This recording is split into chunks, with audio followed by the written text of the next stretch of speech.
dalam sejarah peradaban Islam gitu ya. Yaitu Syahidah binti Khabbat radhiyallahu anha. Di pamflet dan di banyak tulisan-tulisan itu ditulisnya Khoyat ya, Khoyat. Tapi yang dalam buku yang saya temukan itu dia Khobat bukan Khoyat. Ada juga Khibat gitu. Tapi di buku yang saya jadikan rujukan itu tulisannya bintinya binti Khobat bukan Khoyat. Ya wallahu a'lam mana yang benar, tapi intinya nama beliau adalah memang Sumayyah gitu ya. Nama ayahnya yang masih banyak simpang siur, apakah Khobat, apakah Khoyat, apakah Khibat gitu ya. Tapi ya namanya memang benar Sumayyah. Kenapa sih kita harus belajar sirah itu? Pertama pertanyaannya, kenapa sirah itu menjadi pengajaran penting dalam Islam gitu. Bahkan kalau di pondok pesantren itu dia jadi mata pelajaran tersendiri, mata pelajaran sirah gitu. Itu ada alasannya. Kenapa? Karena pertama, siapa yang kita pelajari dari sirah ini? Yang pertama pasti ya Rasulullah, sirahnya Rasulullah. Sirah itu artinya kisah atau biografi atau riwayat hidup lah gitu. Sirah. Pertama pasti Rasulullah sebagai Rasul ya, sebagai utusan Allah. Karena Allah itu menurunkan Islam. Kenapa Islam itu istimewa? Salah satunya Islam itu diturunkan bukan hanya dengan buku panduannya aja gitu, yaitu Quran. Bukan hanya kita dikasih buku panduannya aja nih, Quran nih guidance buat kita menjalani hidup kita sebagai manusia. Kita harus apa yang nggak boleh dilakukan, apa yang harus dikerjakan dan sebagainya. Tapi juga Allah juga menurunkan yang akan mencontohkan gitu, role modelnya. Jadi kita nggak kebingungan. Kadang kan kalau misalnya kita beli alat baru, misalnya mesin cuci, kita dikasih buku panduannya, ya kan, manual booknya. Terus kita baca tuh kadang bingung sendiri, ini maksudnya apa sih gitu. Ini colokin kemana, atau ini cara benerinnya gimana, kan bingung kalau kita baca sendiri gitu ya. Tapi dalam Islam gitu ya, Allah menurunkan Islam itu bukan dikasih bukunya aja nih, kamu pelajari sendiri ya, terjemahin sendiri, tafsirin sendiri, enggak. Tapi Allah ngasih role modelnya. Buat apa? Buat ngajarin kita. Ini loh maksudnya, ini loh nggak boleh itu maksudnya gimana. Dan banyak ya hal-hal dalam Islam yang tidak secara eksplisit Allah sampaikan dalam Quran, tapi melalui pengajaran Rasul gitu. Seperti contohnya sholat 5 kali sehari, itu kan gak ada dalam Quran, tapi melalui pengajarannya Rasul gitu. Makanya sumber ilmu dalam Islam yang utamanya bukan hanya Quran gitu, tapi juga sunnah.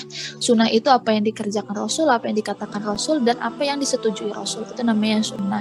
Ya, jadi itu kenapa kita penting belajar sirah. Karena yang pertama sirah Rasulullah ya, sirah Nabawiyah, kita belajar dari role modelnya langsung gitu, bagaimana beliau menjalani hidup, awal mula beliau dapat wahyu, dan kedua sirah sahabat dan sahabiyah.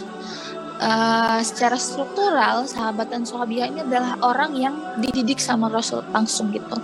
Ada beberapa syarat, 3 syarat setidaknya orang itu disebut sahabat dan sahabiyah. Yang pertama, orang tersebut hidup semasa dengan Nabi.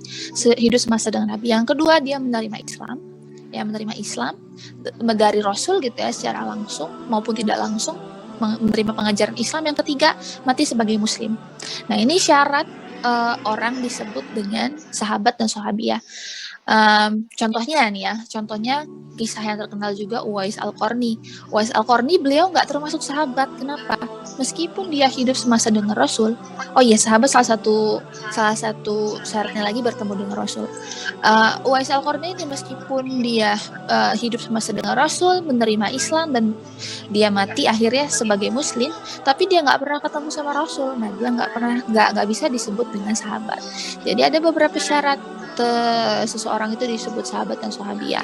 Sahabat itu untuk laki-laki ya, orang terdekatnya Rasul ya, orang yang hidup sama dengan Rasul dan menerima Islam dan memperjuangkan Islam. Yang laki-laki itu sahabat, yang perempuan disebut sahabiyah. Nah, kenapa kita harus belajar dari mereka? Karena mereka adalah orang-orang yang menerima pengajaran langsung dari Nabi gitu. Dan para sahabat dan sahabiyah ini adalah orang-orang yang dijamin surga gitu, dijamin surga oleh Allah. Orang-orang awal dalam Islam. Kita bisa bayangkan ya, orang-orang awal pada saat itu Islam masih baru mau tersebar gitu ya, dan masih banyak juga gangguan-gangguan baik dari kafir Quraisy bangsa Arab sendiri maupun dari luar bangsa Arab gitu. Nah, jadi orang-orang yang benar-benar imannya kuat. Dan kalau kita baca gitu ya, sirah sahabat, sirah sahabiah itu kita ketika membandingkan diri kita dengan mereka, malu gitu ya, karena ujian yang mereka dapatkan, ujian yang mereka hadapi itu besar sekali, gak ada apa-apanya kita dibanding mereka gitu. Nah, jadi itu alasannya, karena mereka adalah orang-orang yang imannya kuat gitu, berpegang teguh pada Islam, kemudian dijamin surga. Nah, kita belajar dari orang-orang yang dijamin surga gitu. Dan kalau kita mau memahami Islam gitu ya, memahami Islam nggak bisa kita memahami Islam dengan pemahamannya misalnya tafsir Islam dengan tafsirnya orang liberal atau orang feminis, itu nggak bisa, tapi harus dengan tafsirnya para sahabat, karena para sahabat adalah orang-orang yang dijamin oleh Allah dan orang yang terdekat dengan Rasulullah gitu. Kemurnian Islam itu terjamin dalam diri mereka gitu. Nah, itu alasan kenapa kita harus belajar sirah. Dan sebenarnya belajar sirah itu asik ya. Maksudnya kan kita tahu ya, kita itu kita suka dengan cerita gitu. Makanya banyak dalam Quran itu, hampir sepertiga bagian dalam Quran itu isinya kisah gitu. Kenapa? Karena human nature kita itu memang suka dengan cerita gitu. Apalagi perempuan ya. Perempuan kalau udah cerita udah ke A sampai dari A ke Z gitu ya. Kemana-mana gitu cerita. Ya itu human nature kita gitu, suka dengan cerita. Dan banyak yang bisa kita dapatkan dari kita belajar sirah, belajar cerita. Itu selain belajarnya seru ya, asik gitu ya. Banyak juga pelajaran-pelajaran hidup yang bisa kita dapat.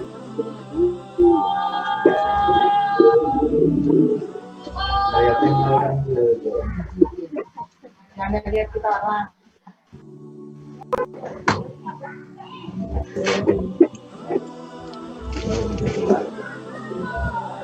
Jangan lagi kamu kan. Bodoh. Kotor kan, kakak pegang apa tuh? Bisa ada jalan kan. Tangannya tuh lo kotor, gak usah dipegang, ini kotor.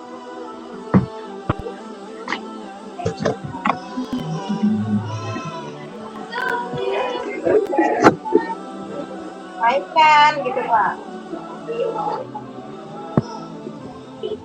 Gak usah dipegang ya, kotor ya.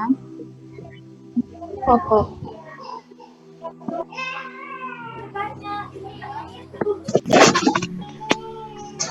Mbak Ufit ngerti nggak hasil Lomrono JIGN? Pak Fardi. Oh, JIGN Pro, masa foto keren?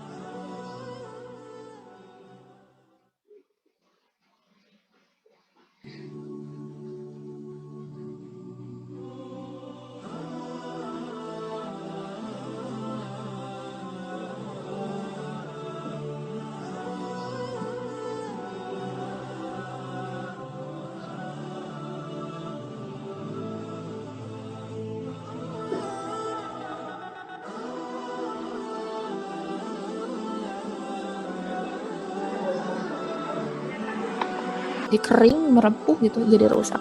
Bahkan ada sumber yang mengatakan bahwa untuk keluarga Sumayyah ini, untuk Sumayyah sendiri itu sebelum dia meninggal tuh sempat buta juga karena matanya itu didekatkan kepada besi yang panas gitu. Jadi kayak gitu. Begitu besarlah penyiksaannya, apalagi kalau kita dengar ya tentang Bilal, kita sering ya dengar batu panas ditimpahkan kepada badannya gitu ya. Dan itu bukan cuma sehari aja teman-teman, bukan cuma sehari aja, itu berhari-hari. Nih, udah disiksa nih hari ini nih orang-orang itu ya, dipanggil tuh para orang-orang dari suku macam-macam, dipanggil nih sama Abu Jahal, sini datang gitu ya. Ke padang pasirnya, mereka suruh nyiksa mereka.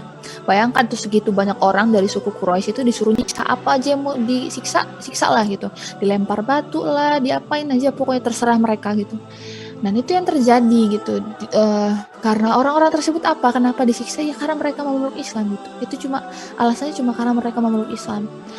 Terus pokoknya sampai mereka mau pindah lagi ke agama kaum Quraisy itu gitu, agama nenek moyang mereka, masih terus disiksa. Kalau harinya udah malam gitu ya, besoknya kayak gitu lagi. Nanti dari pagi sampai sore gitu ya, sampai malam, besoknya diulang lagi sampai mereka itu mau pindah agamanya lagi gitu. Sampai mereka itu mau mencaci Muhammad, sampai mereka itu mau pindah lagi ke agama nenek moyangnya.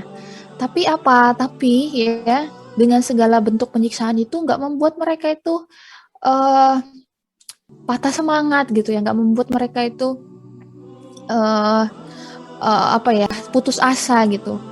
Padahal ya nggak masuk akal sebenarnya teman-teman. Kalau kita sekarang, kita banyak yang bisa kita dapat gitu dari internet, dari buku, kajian kita di mana-mana.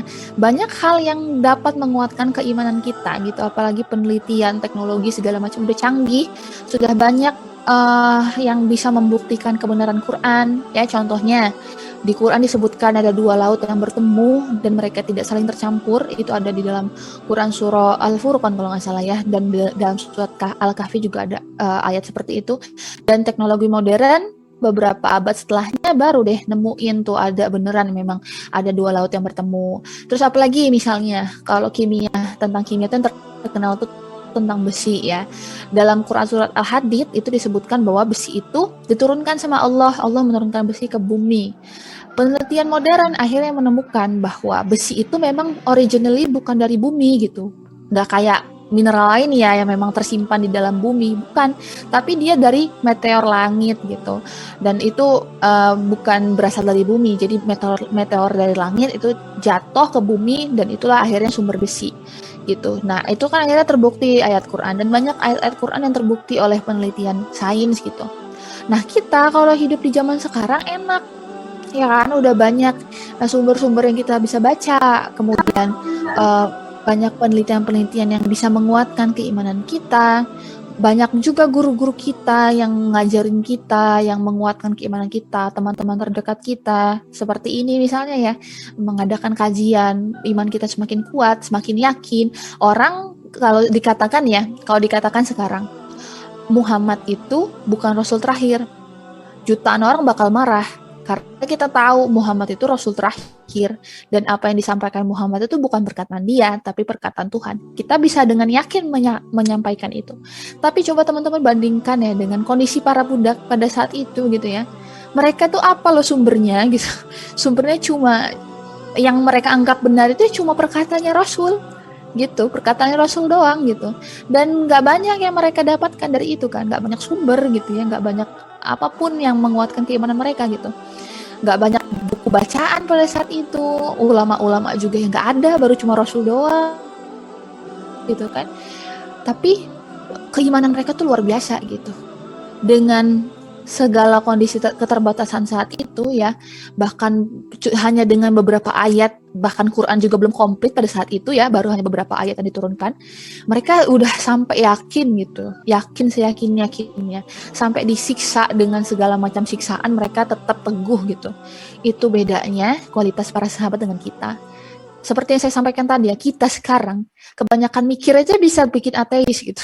Orang udah profesor, gelarnya udah macam-macam, udah belajar A, B, C, D sampai Z gitu ya, udah macam-macam lah, belajar bertahun-tahun sampai ke luar negeri segala macam, tetap aja dia nggak nemu kebenaran gitu ya, tetap aja dia tetap pada kekafiran. Saya punya temen tuh ya, dia ateis gitu, dia ateis, sebelumnya dia Hindu, dia ateis gitu. Padahal dia kuliahnya di Amerika, S2 jurusan IT bla bla bla. Sampai ujung-ujungnya dia nggak menerima adanya Tuhan gitu. Itu kan aneh gitu ya. Orang tuh aneh gitu, kenapa hal tersebut tuh nggak masuk akal dalam pikiran, tuh kan aneh gitu. Secara orang normal ya. Kalau orang normal, orang yang bisa berpikir dengan baik gitu ya, mudah dia menerima kebenaran bahwa ada Tuhan di dunia ini yang mengatur segala sesuatu gitu. Nah, tapi bagi keluarga mereka, keluarga Yasir dan keluarga-keluarga lainnya gitu ya, para budak yang pada saat itu menerima Islam dan orang-orang lainnya yang menerima Islam pada saat itu, mudah aja bagi mereka untuk percaya, mudah bagi mereka untuk teguh dalam agama ini, meskipun mereka disiksa dengan segala macam bentuk siksaan gitu, tetap mereka nggak mau pindah dari Islam. Nggak mau mereka menyatakan dirinya murtad, nggak mau mereka menghina Rasul pada saat itu, karena mereka memang udah yakin dalam hatinya Allah menanamkan kekuatan, keteguhan dalam hati mereka, ketabahan ya, bahwa benar bahwa apa yang disampaikan Rasul itu adalah jalan keselamatan gitu ya. Jadi gitu. Akhirnya puncaknya gitu ya, puncak dari semua penyiksaan itu, sebelumnya nih ya, Rasulullah pada saat itu berjalan di padang pasir itu, di antara para budak itu, kemudian Rasulullah ketemu dengan keluarga Yasir, terus melihat gitu ya betapa mereka tersiksa gitu ya. Ya Allah, kasihan banget gitu ya tersiksa. Akhirnya Rasul bilang, oh ini salah ketik ini ya, bukan sobron, harusnya sobron ala Yasir yang maksudnya keluarga Yasir ya, fa ini mawaidakumul jannah, bersabarlah wahai keluarga Yasir karena sesungguhnya tempat kembali kalian adalah surga gitu. Bayangkan teman-teman ya, mereka hanya pada saat itu statusnya hanya sebagai budak gitu, budak yang belum apa-apa ya, belum lama memeluk Islam, tapi karena keteguhan hati mereka, karena pengorbanan mereka yang nggak mau mereka murtad, meskipun mereka disiksa, mereka tetap berpegang pada Islam.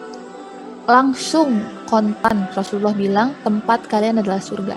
Coba bayangkan ya, kalau kita nih ya, ada orang, bayangkan kalau Rasul bilang sama kita tempat kita surga, padahal kita belum meninggal gitu.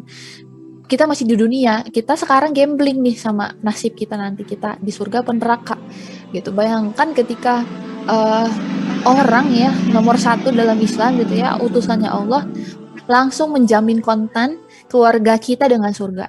Sesungguhnya tempat kembali kalian adalah surga.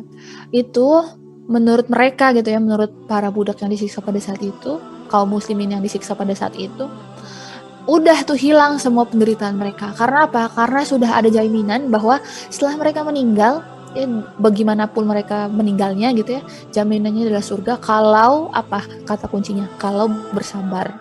Kalau bersabar, maka tempat kita adalah surga. Udah, makanya hilang tuh semua sakit, semua sedih, semua penderitaan mereka hilang, semuanya berbuah kenikmatan, manis gitu ya, manis pada saat itu.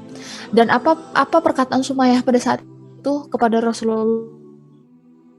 Ya Allah ya Rasulullah, saya dan keluarga saya tidak akan murtad dalam Islam. Saya meyakini bahwa engkau adalah utusannya Allah. Itu yang dia sampaikan kepada Rasulullah pada saat itu gitu. Masya Allah ya, Masya Allah, inilah keistimewaan keluarga Yasir, salah satu keluarga yang dijamin Allah masuk surga gitu. Bayangkan teman-teman, kalau misalnya keluarga kita dijamin Allah masuk surga, itu bahagianya kayak apa. Nah begitu juga lah mungkin kebahagiaan keluarga Yasir pada itu gitu. Akhirnya ya, di penghujung hidup Sumayyah pada saat itu, Abu Jahal nih yang datang nih, Abu Jahal mendatangi keluarga Sumayyah. Terus dibilanglah Abu Jahal tuh bilang ke keluarga Sumayyah, bilang gini, ayo coba Sumayyah sama keluarganya gitu, Yasir sama Ammar, kamu kembali aja ke agama nenek moyang kamu gitu ya, nenek moyang kita, para bapak kita. Terus hinalah hina Muhammad itu gitu. Kalau kamu lakukan itu, saya bebasin gitu. Nah, Abu Jahal ini sifatnya gitu ya memang. Kalau misalnya dia ngelihat ada orang kaya, ada orang miskin masuk Islam, ya, orang miskin masuk Islam pasti akan dilecehkan. Kalau dia ngelihat ada pedagang masuk Islam, dia bakal ngancem pedagang itu, nanti perdagangannya diboikot, dagangannya akan dihancurin lah, pokoknya perdagangannya akan di stop. Kalau misalnya dia ngelihat ada budak masuk Islam, dia akan menyiksa budak itu. Nah, inilah sifat Abu Jahal ya. Yang begitu buruk, yang begitu fasik gitu. Akhirnya Abu Jahal itu ikut nyiksa. Ya itulah, dia bilang, udah coba kalau misalnya kamu balik ke agama nenek moyang kamu dan kamu mencemooh Muhammad, saya akan mengampuni kamu. Saya akan menyudahi segala penderitaan kamu gitu. Udah deh, tetap aja nggak mau nih. Sumayyahnya tetap bilang ke Abu Jahal, dia bilang, sesungguhnya yang buruk itu adalah kamu. Yang buruk dan hina itu adalah kamu, Abu Jahal gitu. Marahlah nih Abu Jahalnya kan, ini siapa nih menurut dia gitu ya, lu cuma budak aja gitu, berani-beraninya lu ngomong gitu sama gua gitu, ngatain gua buruk, ngatain gua hina segala macam gitu. Tetap disuruh lagi untuk pindah agama, untuk mencemooh Rasul, tetap dia nggak mau, tetap tarkan hinaan tuh balik kepada yang nyuruh gitu, yaitu Abu Jahal. Tetap nih ya, udah dicambuk, udah diapain, tetap aja Sumayyah dan keluarga itu tetap konsisten gitu ya dalam keislaman. Sumayyah tetap bilang ahadun ahad, sama seperti apa yang Bilal sampaikan. Sabar banget, Masya Allah ya, tetap sabar dan sabar sampai pada akhirnya, karena Abu Jahal tuh marah ya. Dalam satu riwayat disebutkan Sumayyah itu sempat ngeludahin mukanya Abu Jahal. Nah karena itu dia marah ya, Abu Jahal ini marah, diambillah tombak itu, tombak pendek gak panjang ya, tombak pendek, ditusuknya lah ya, ditusuknya Sumayyah itu. Ada riwayat yang mengatakan dia ditusuk di perut, ada yang mengatakan dia ditusuk, maaf ya, dari kemaluannya gitu ya, dari kemaluannya. Akhirnya, dan itu teman-teman jangan dipikir ditusuk tuh langsung meninggal, enggak. Ditusuk itu enggak langsung meninggal Sumayyah itu, subhanallah ya. Ditusuk itu pelan, dia nusuknya pelan, dimasukin pelan lagi, masukin pelan lagi. Akhirnya apa? Ya dia merasakan rasa sakit yang memuncak gitu ya. Karena apa? Karena dia ditusuk itu nggak langsung mati gitu, nggak langsung meninggal. Ditusuknya pelan-pelan, dibunuh perlahan gitu. Itu sakit banget lah, kita kadang ya kuku potong kuku kependekan aja kita sakit banget gitu kan. Kejepit pintu apalah, pokoknya ketusuk jarum, disuntik aja sakit banget. Ada orang yang sama jarum takut banget gitu karena menurut dia sakit banget gitu. Bayangkan Sumayyah gitu, Sumayyah dan keluarganya udah disiksa berhari padang pasir yang terik gitu ya, dicambuk, diapain, diiniin, diituin. Di akhir hidupnya dia dibunuhnya pelan-pelan gitu, pakai tombak, ditusuk pelan-pelan sampai dia merasakan rasa sakit yang memuncak. Itu subhanallah ya, kalau kita cobalah bandingkan ya penderitaan kita dengan penderitaan para sahabat dan sahabiyah itu. Sedih ya, nggak ada apa-apanya kalau misalnya kita mau bandingkan gitu dengan penderitaan mereka pada saat itu gitu. Mereka hidup miskin sebagai budak gitu ya, udah gitu hanya karena mereka tuh Islam gitu ya, mereka menjadi muslim, mereka disiksa sebegitu tragisnya gitu. Dan akhir hidup Sumayyah ya itu gitu, akhirnya meninggal dia karena tikuknya si Abu Jahal. Dikisahkan juga Sumayyah ini meninggal 7 tahun sebelum hijrahnya Rasul. Jadi itu akhir hidupnya Sumayyah gitu. Akhirnya Sumayyah ini terkenal lah sebagai syahidah gitu ya, syahidah pertama, bahkan orang pertama yang mati syahid dalam Islam gitu, karena mempertahankan keimanannya gitu. Itu tentang Sumayyah. Nah, Ibnu Abdul Bar radhiyallahu anhu menyanjung Sumayyah dan menyebut kesabaran dan ketegarannya. Ia menyatakan Sumayyah termasuk golongan para sahabat yang mengalami penyiksaan di jalan Allah dan sabar terhadap penderitaan yang menimpanya. Dia termasuk wanita yang berbaiat, baik dan mulia. Semoga Allah mengasihinya. Jadi pengorbanan seorang Sumayyah itu jangan dianggap ya dia meninggal karena ya udah cuma karena dia memeluk Islam, ya udah dia meninggal hanya untuk dirinya aja gitu. Enggak.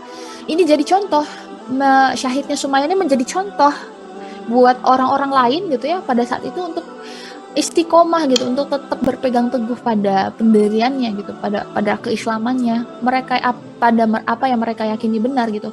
Meninggalnya Sumayyah itu menjadi inspirasi bagi orang-orang lain gitu yang pada saat itu menderita juga gitu, bahwa kematian itu bukan pemutus kenikmatan tapi justru adalah pintu dari kenikmatan. Ya mungkin Sumayyah hidupnya di dunia itu sedih gitu ya, udah dia miskin, hidup sebagai budak, terus dia mengabdi kepada tuannya sampai dia lanjut usia gitu, maksudnya sampai dia tua. Terus di ujung hidupnya dia memeluk Islam, dia dapat siksaan juga, dia disiksa dengan berat gitu ya. Nah, justru kematian bagi Sumayyah itu adalah pintu pembuka dari kenikmatan surga yang Allah janjikan kepada dia dan keluarganya gitu. Dan ya itu ya, jadi mungkin orang melihat itu sebagai kemalangan gitu ya, kemalangan bagi Sumayyah. Tapi mungkin menurut dia itu adalah sebuah berkah gitu ya.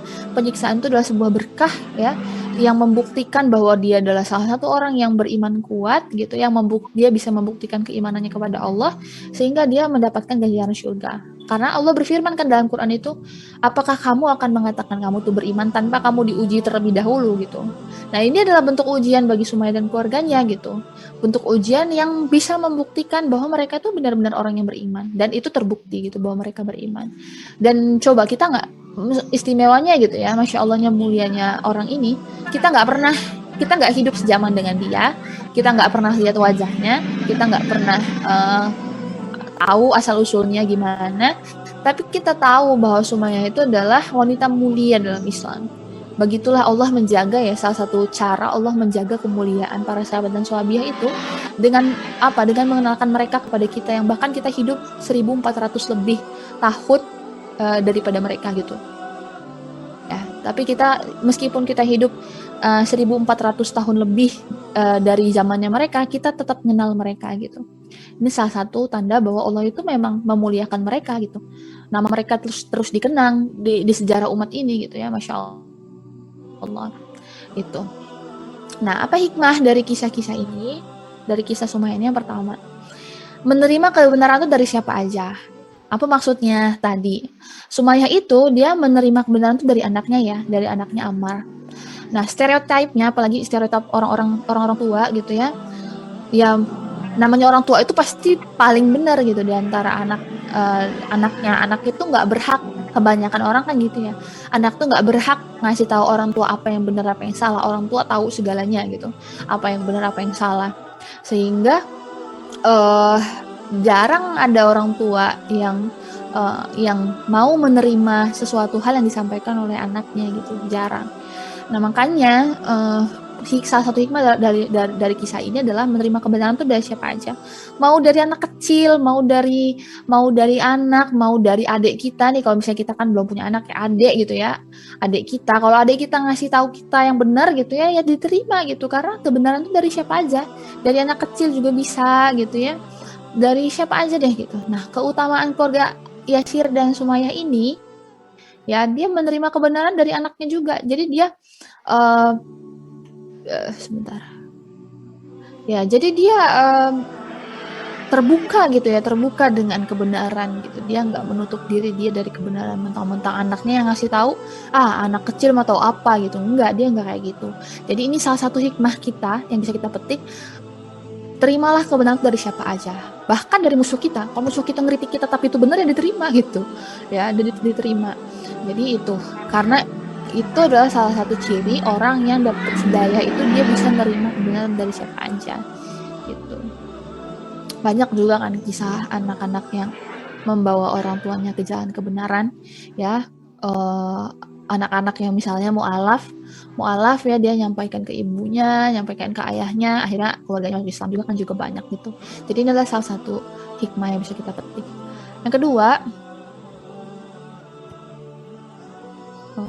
kedua, salah satu bakti anak kepada orang tua itu adalah mengajak kepada kebenaran. Jadi teman-teman semuanya, bakti anak kepada orang tua itu bukan sekedar kita ketika kita udah kerja kita ngasih orang tua kita sebagian dari gaji kita, atau kita beliin orang tua kita ini itu, terus kita hadiahin mereka ini itu. Bakti kita sebagai anak itu bukan sekedar kita berprestasi di kampus, bukan sekedar kita membuat mereka bangga terhadap kita, bukan sekedar itu ya, tapi mengingatkan mereka ketika mereka salah juga termasuk bakti kita, dan mengajak mereka kepada kebenaran juga termasuk bakti kita gitu. Seperti apa yang dilakukan Ammar gitu. Ammar ketika bersyahadat, dia yakin bahwa oh ini loh kebenaran yang sebenarnya, ini loh jalan keselamatan yang Allah kasih, Allah turunkan melalui lisannya Rasul, dan saya pengen orang tua saya juga ikut ke dalam jalan kebenaran ini gitu. Itulah salah satu bentuk bakti seorang anak pada orang tuanya, yaitu ngajak orang tuanya ke jalan kebenaran. Saya bukan terlahir dari keluarga yang agamis ya. Dari kecil orang tua saya biasa aja gitu. Dari saya kecil orang tua saya mereka Islam gitu ya, mereka Muslim alhamdulillah sejak lahir. Ya tapi bukan orang tua yang mengajarkan saya agama, nyekolahin saya ke orang tua kebanyakan gitu, mungkin juga seperti orang tua teman-teman juga gitu. Ya mereka alhamdulillah ngirim saya ke TPQ buat ngaji setiap sore, tapi ya hanya sebatas itu, dan alhamdulillah gitu ya, alhamdulillah saya terlahir sebagai seorang muslim dari keluarga muslim dan dari orang tua yang ngaji gitu. Alhamdulillah sampai sekarang saya bisa ngaji. Setiap huruf yang saya baca pahalanya akan mengalir kepada orang tua saya, karena mereka gitu ngaji, bahkan mereka nggak bisa ngaji gitu ya mungkin. Nah jadi bakti kita sebagai seorang anak gitu ya, karena nih salah satu tanda bahwa teman-teman itu berhijrah gitu adalah mengikut kajian gitu, mengikut kajian ini. Saya yakin bahwa keikutsertaan teman-teman di kajian itu adalah salah satu bentuk bahwa teman-teman itu sudah memahami tentang Islam. Sedikit banyak sudah tahu tentang Islam, sudah tahu kewajiban-kewajiban dasar dalam diri seorang muslim. Udah pastilah insya Allah sudah nggak lepas lagi ya sholat 5 waktunya. Mungkin masih ada yang masih ngaret-ngaret, tapi nggak apa-apa gitu. Terus berprogres ya. Tapi pasti saya yakin sholat 5 waktunya udah nggak bolong-bolong lagi gitu. Saya yakin yang ikut kajian ini sholat 5 waktunya nggak bolong-bolong lagi. Tapi mungkin ada orang tua kita yang belum sampai sejauh kita berislamnya gitu. Masih ada yang cuek, masih ada yang mungkin nggak sholat orang tuanya, nggak apa-apa gitu. Tetap tugas kita sebagai anak adalah ngajak mereka kepada kebenaran, ngasih tahu mereka kepada kebenaran, tapi dengan cara kita sebagai anak gitu ya teman-teman. Ini yang harus benar-benar kita perhatikan. Kebanyakan orang tua itu benci sama kita ketika kita tuh solihah gitu ya. Kita solihah di mata kita udah solihah nih, kita udah hijrah. Kita udah hijrah, tapi di mata orang tua kita nggak hijrah gitu. Alah sama aja anak ini gitu, nggak ada bedanya. Malah dia makin kurang ajar ketika hijrah. Kenapa? Karena dia nasehatin orang tuanya seolah-olah orang tuanya itu anak kecil gitu. Jadi kita seolah-olah kita tuh guru, orang tua kita itu murid gitu. Jangan ya teman-teman. Menasehati orang lain itu beda. Menasehati orang tua itu beda dengan kita nasihatin teman kita. Nasihatin orang tua itu beda dengan kita nasihatin orang asing. Ya, saya ngasih ceramah kepada teman-teman itu beda cara saya untuk mengasih tahu orang tua saya mana yang benar mana yang salah gitu. Beda lah gitu ya. Karena derajat kita itu anak mereka gitu, dan mereka orang tua kita. Siapa yang ngajarin kita A B C D sejak kecil? Orang tua kita. Siapa yang ngajarin kita ngomong? Mama, papa, aku lapar, aku mau makan. Budi pergi ke pasar, siapa yang ngajarin? Orang tua kita. Yang ngajarin kita ngomong itu orang tua kita. Yang ngajarin kita menggunakan lisan kita itu orang tua kita. Jangan sampai ya lisan yang dilatih sama orang tua kita ini jadi sumber sakitnya orang tua kita dengan perkataan kita yang tajam kepada mereka, meskipun apa yang kita sampaikan itu benar. Ya. Nah, ini adalah salah satu yang harus kita pelajari teman-teman. Gimana caranya kita ngasih tahu orang tua kita yang mana yang benar, mana yang salah dengan cara yang baik gitu. Bahkan ya lebih baik lagi kalau kita imbangi dengan contoh. Kita bilang diri kita udah tetap aja di rumah males-malesan, disuruh cuci piring males-malesan, ngebantah aja kerjaannya, ya sama aja bohong gitu. Jangan menganggap kita udah hijrah dengan jilbab kita yang ganti dari pendek jadi lebar, tapi kalau kelakuan kita di rumah nggak ada bedanya gitu. Ngomong sama orang tua kita masih dengan nada yang tinggi, masih ngebantah setiap dikasih tahu.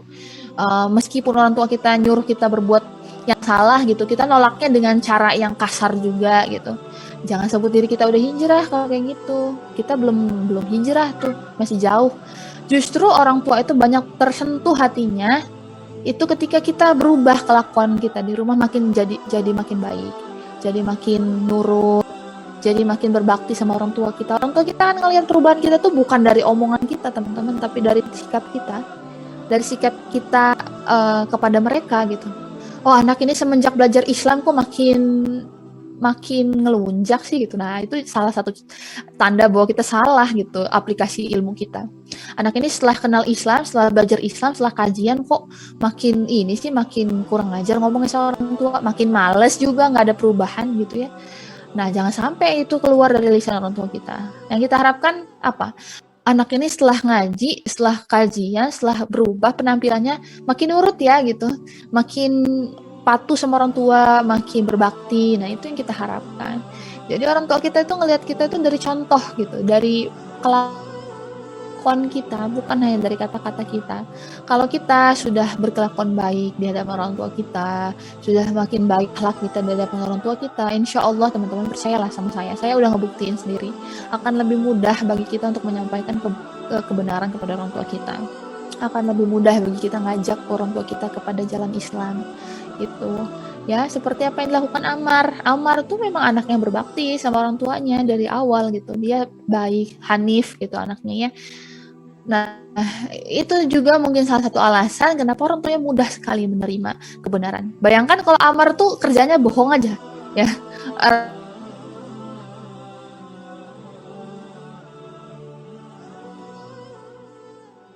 penderitaan itu adalah salah satunya.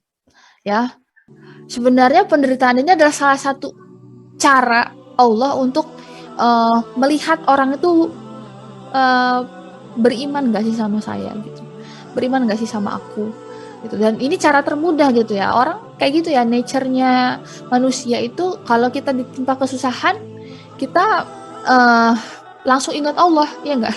Kalau kita lagi sedih kita langsung ingat Allah, ya Allah kenapa sih saya sakit, ya Allah dosa apa saya ini gitu. Kita kalau sakit kan gitu ya, coba teman-teman nilai deh diri sendiri. Kalau kita sakit pasti kita ingatnya Allah gitu, kalau kita sedih pasti langsung ingatnya Allah gitu. Dan itu memang nature-nya human kayak gitu gitu, nature-nya manusia memang kayak gitu, langsung dia ingat Tuhan ketika dia sakit, ketika dia disiksa ingat Tuhan, ketika dia terzolimi dia ingat Tuhan gitu ya. Nah itu Masya Allah aman gitu ya, maksudnya udah jelas gitu, kalau kita kesulitan kita ingat Tuhan tuh udah jelas gitu. Tapi apa yang bahaya teman-teman, bahaya itu kalau kita diuji dengan kebahagiaan, dengan kekayaan, dengan kesenangan. Coba kalau kita sedih wajar kita ingat Tuhan, kalau kita sakit wajar kita ingat Tuhan, kalau kita menderita wajar kita ingat Tuhan. Tapi kalau misalnya kita senang bahagia dalam kekayaan, dalam kelapangan, itu susah keluarga kita yang bahagia itu, kita bisa sekeluarga itu bisa beribadah kepada Allah. Misalnya, contoh sederhana aja ya, buka puasa bersama. Ini udah bulan Ramadan nih gitu kan, keluarga dari mana-mana datang sama tante, sama om, sama bla bla bla bla bla. Udah buka puasa bersama, banyak tuh kalau untuk orang Indonesia kan semua disuguhin ya kalau buka puasa, apalagi buka puasanya barengan gitu ya. Es aja udah macam-macam. Saya tuh kalau buka puasa di rumah nenek saya, esnya 3 macam. Ya, esnya 3 macam. Es sirup, es kolak, ada es apa lagi gitu. Terus makanannya macam-macam. Proteinnya nggak cuma daging gitu kan, kandang ayam, ada ayam juga di satu tempat, ada juga daging, ada telur. Tinggal milih aja, ada ikan juga. Pilih dah tuh mana yang lu suka gitu. Terus macam-macam juga sayurnya, lebih dari 1 macam. Kayak gitu kan kalau kultur orang Indonesia gitu ya, semuanya disuguhin. Nanti tante yang ini bawa A, tante yang ini bawa B, om yang ini bawa apa, udah deh tuh di satu meja tuh penuh semuanya. Terus kumpul keluarga. Kalau buka puasa bareng kumpul keluarga. Terus sebelum buka puasa foto dulu, foto keluarga bareng. Habis itu udah buka puasa, semuanya makan gitu ya. Habis itu apa? Ya itu ujian sebenarnya teman-teman. Dengan keluarga yang banyak, berbahagia, makanan yang tersedia banyak gitu ya, melimpah. Ujian keimanan kita tuh mau nggak sih tetap tepat waktu sholatnya? Gitu, jangan-jangan dengan semua kenikmatan itu kita lalai gitu, malah sholatnya udah mau deket isya gitu, karena kita terlena dengan ngobrol sama tante ini makan itu, nyobain semuanya. Nah itu, jadi itu ujian juga teman-teman. Jadi jangan dianggap bahwa penderitaan itu adalah satu-satunya ujian, itu salah satu aja, yang lain tuh banyak gitu ya. Dan itu yang berbahaya sebenarnya. Yang berbahaya itu ujian ketika kita lapang, ujian ketika kita senang, ujian ketika kita bahagia, ujian ketika kita kaya, itu bahaya banget. Dan sedikit orang yang lulus gitu, sedikit orang kaya yang sadar bahwa kekayaannya itu ujian, sedikit orang yang bahagia yang dia sadar bahwa bahagianya itu adalah bentuk ujian gitu, sedikit sekali. Nah jadi jangan sampai kita gampang ngejudge orang ya. Setelah saya sampaikan ini, jangan sampai kita jadi orang yang gampang ngejudge. Misalnya kita ngelihat teman kita lagi ketimpa musibah, tuh tanda bahwa Allah tuh nggak sayang kamu gitu, bahwa kamu tuh banyak dosanya gitu kan dalam hidup kamu gitu, makanya Allah uji kamu dengan hal itu gitu. Itu bukan wilayah kita untuk ngejudge orang bahwa Allah itu sedang menghukum dia gitu. Tetangga kita misalnya rumahnya kebakaran, nah kita ngebatin dalam hati, atau kita ngomong sama siapa, keluarga kita, tuh lihat tuh, itu tuh karena mereka begini. Kita tuh bukan Tuhan loh. Tahu dari mana kita bahwa ujian yang mereka hadapi itu adalah musibah? Tahu dari mana kita bahwa kesulitan yang mereka hadapi itu adalah musibah atau adalah azab gitu? Siapa tahu itu adalah bentuk ujian dari Allah untuk naikin derajat mereka, kan kita nggak tahu.